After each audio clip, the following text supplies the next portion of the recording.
Selamünaleyküm dostlar. Allah'ın rahmeti, bereketi üzerimize olsun. Gördüğünüz gibi acayip ses veren telefonlar var. Bunların arasında en eskisi LG V50.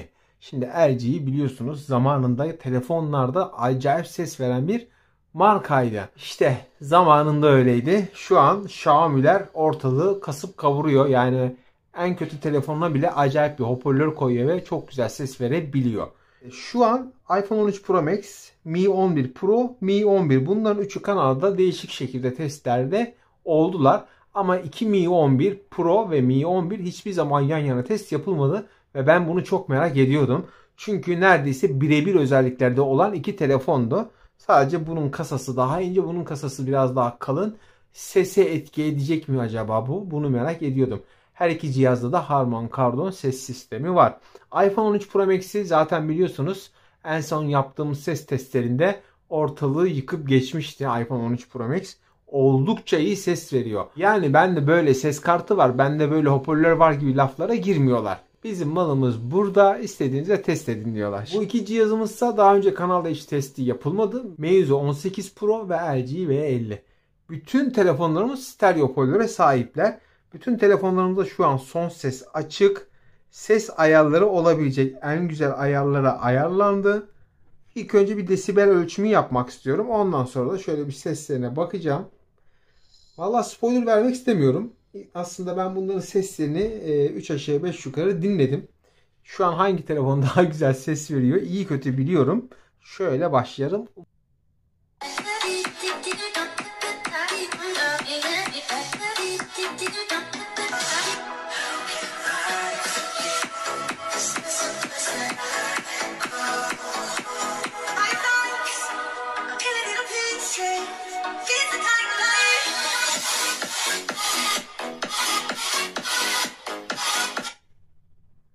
82 desibel diyebiliriz. Hemen Mi 11 Pro'ya geçiyorum.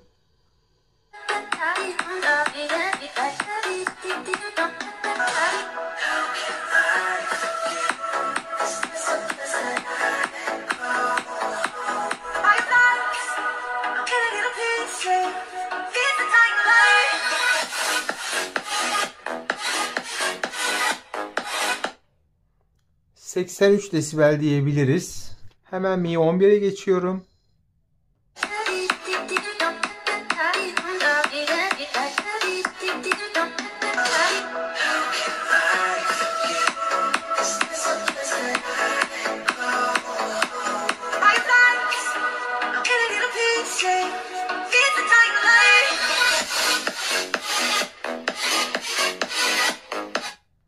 Buna da 83 diyebiliriz. Meizu 18 Pro'ya bakacağız.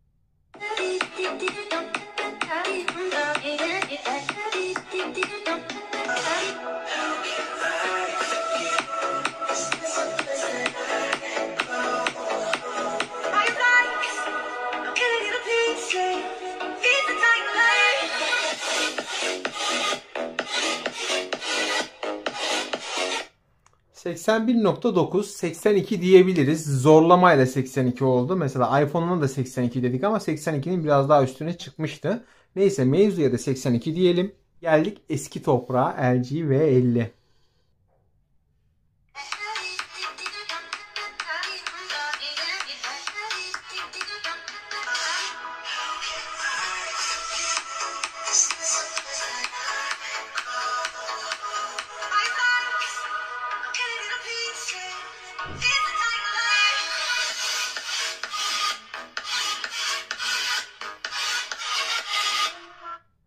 ...78.5, hadi 79 diyelim. LG'nin hatırına 79 diyelim.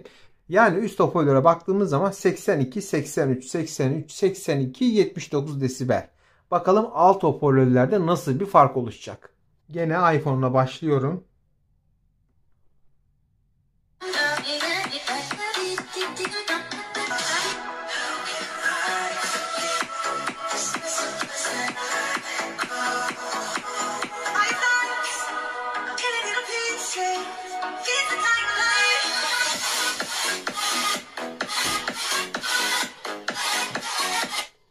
...85.9, 86 desibel diyebiliriz. Mi 11 Pro'ya geliyorum.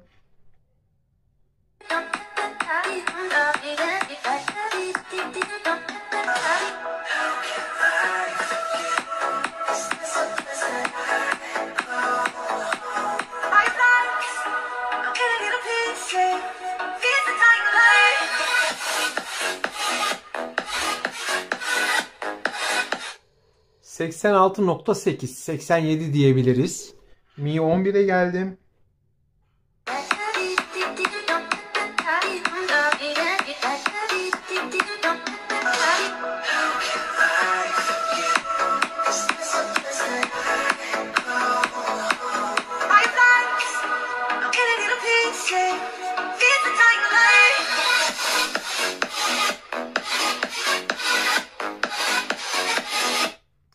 87.9, 88 diyebiliriz. Şimdi geldik mevzu 18 Pro'ya.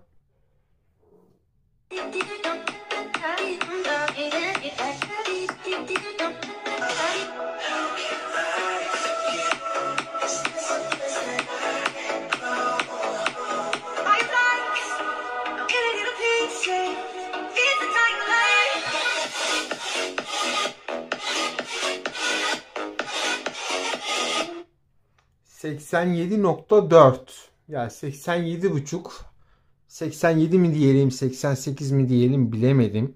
87.5 diyelim. Tam ortasında kaldı çünkü. Ve geldik LG'ye.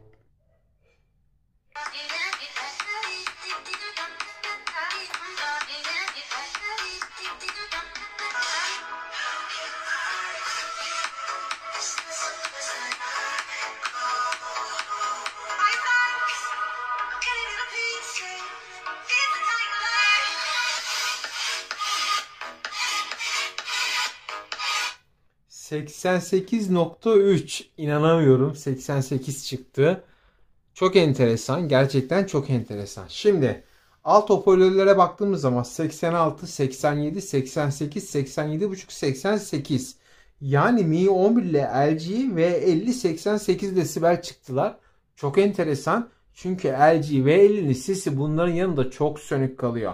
Peki desibeldeki durum bu. Desibelimizi kapatıyoruz. Ben şimdi kendi duyduğumu size anlatmaya çalışacağım. Siz de zaten dinleyeceksiniz. Zaten dinlediniz de aslında. 3 aşağı 5 yukarı hangileri iyi ortaya çıkmış oldu. Şimdi 18 Pro ile V50 arasında şöyle bir yarışalım bakalım nasıl bir hal alacak.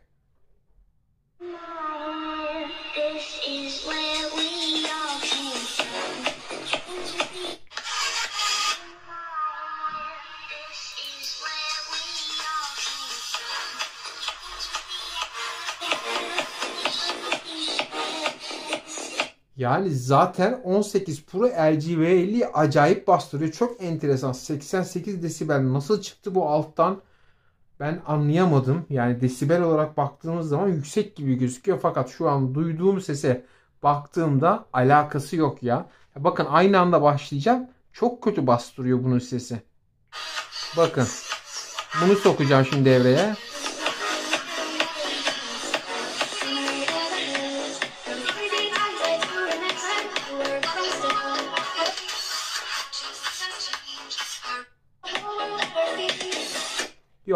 Yok. Kesinlikle 18 Pro daha iyi. 18 Pro burada kalsın. LG V50 şurada dursun. Galiba en son sıraya LG V50 gelecek gibi gözüküyor. Şimdi Mi 11 ile 18 Pro arasında bir deneme yapalım.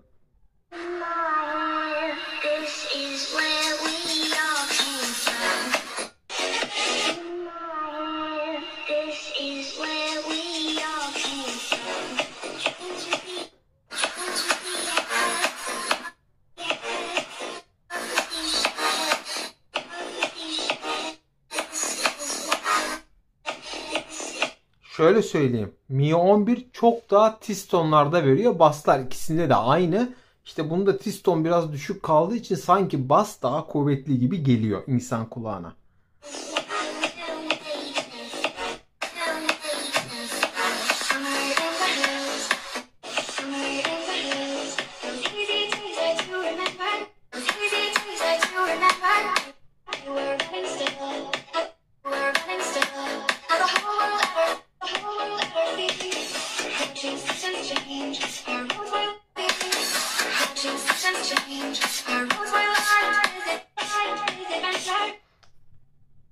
Aslında basslar biraz daha kuvvetli diyebiliriz ya. Meizu 18 Pro'da. Evet, tizler biraz kısık olduğu için basslar daha bir ön planda duruyor. Ama hissedilen bas evet 18 Pro'da daha iyi. Peki ben hangisini tercih ederim? Mi 11'i tercih ederim. Yani o yüzden 18 Pro böyle kenarda kalsın. Şu an böyle devam edelim. Sıralama galiba böyle gidecek. Şimdi Mi 11 Pro ile Mi 11'e bakacağız. İşte asıl ben bunu merak ediyorum. Burada hangisi daha iyi ses verecek? Yoksa ikisi de aynı mı çıkacak?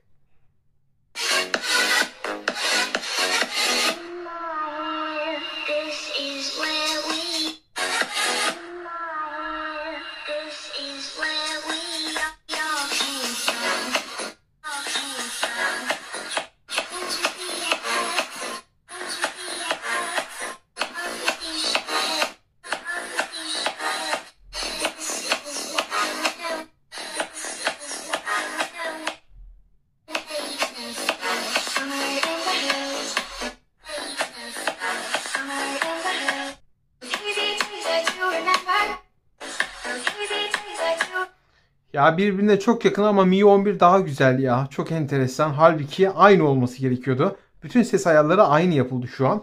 Hatta şöyle göstereyim ben size. Şu an ikisinde de Harman Kardon ses sistemi açık. Ön ayarda sesi ayarlanmış vaziyette. Bu telefon bu sistemle seste en güzel sesi veriyor. Onu söyleyebilirim. Daha bir berrak ses veriyor. O yüzden birbirine çok yakın ama ne hikmetse Mi 11 benim kulağıma şu an daha güzel geliyor. Bilmiyorum siz oradan nasıl duyuyorsunuz?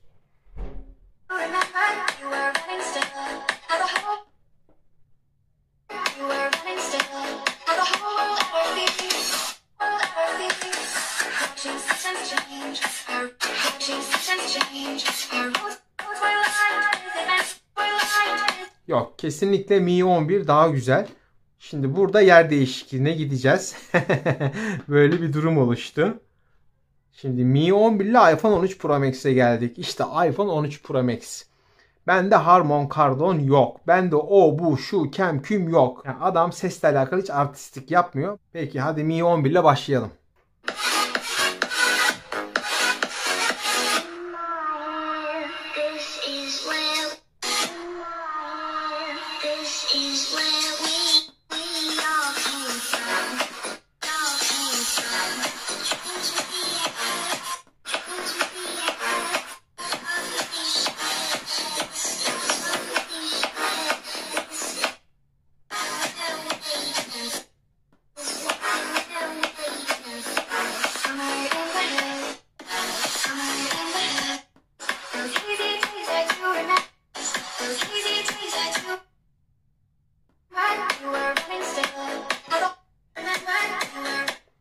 Valla kulağa iPhone 13 Pro Max daha güzel geliyor ya. Enteresan. Desibel olarak Mi 11'ler iPhone'dan daha yüksek desibel veriyor ama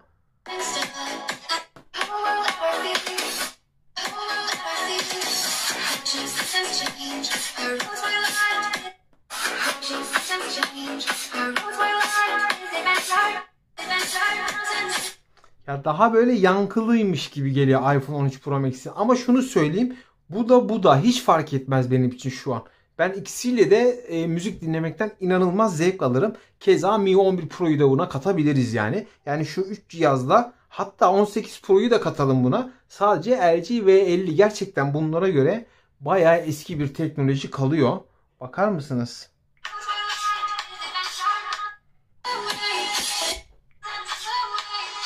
Ya gerçekten çok eski teknoloji kalmış LG V50. Tabii ki LG'de ses ayarlarında da birçok ayar seçeneği var. Bakar mısınız? Mesela kulaklık da olsaydı mesela Hi-Fi DAC var bunda. Yani bunlarda böyle şeyler yok. O yüzden kulaklıkta büyük ihtimalle LG V50 çok daha güzel ses verebilir. Şu kısmı görüyorsunuz. Umarım kamerada da gözüküyordur. Yani ses olarak gerçekten çok fazla ayar seçeneği var. Ama tabii eski bir telefon. Telefonun üzerinde kullanılan hoparlörler ne yazık ki bunlar kadar kaliteli değil. Peki durum bu dostlar. Desibel olarak ölçtük. Hani desibel ölçümü tabii belli bir şeyleri gösteriyor ama bir de kulakla duyulan da önemli. Desibeli yüksek olan telefon belki 20 metre ilerideki adama daha güzel ses iletiyor olabilir. Ben ona bir şey diyemem. Ben şu an yakından dinliyorum. Yakından dinlediğime göre de şu 4 telefonla da ben müzik çok rahat bir şekilde dinlerim ve mutlu olurum. Ama bunlar arasında iPhone 13 Pro Max'i sanki en başa koymak gerekiyor gibi geldi bana. Hocam sen de hep iPhone'u seçiyorsun diyeceksiniz ama biliyorsunuz ben anti iPhone'cuyum yani. Anti iPhone'cu bir adam iPhone'u seçiyorsa yani burada muhakkak ki böyle bir adam kayırma, marka kayırma gibi durum yok demektir. Lütfen içiniz rahat olsun. Yani böyle herhangi bir kayırma yapmıyorum ben burada. Ne görüyorsam o. Umarım yardımcı bir içerik olmuştur. Sizleri her zamanki gibi Allah'a emanet ediyorum. Kendinize dikkat edin. Hoşça kalın.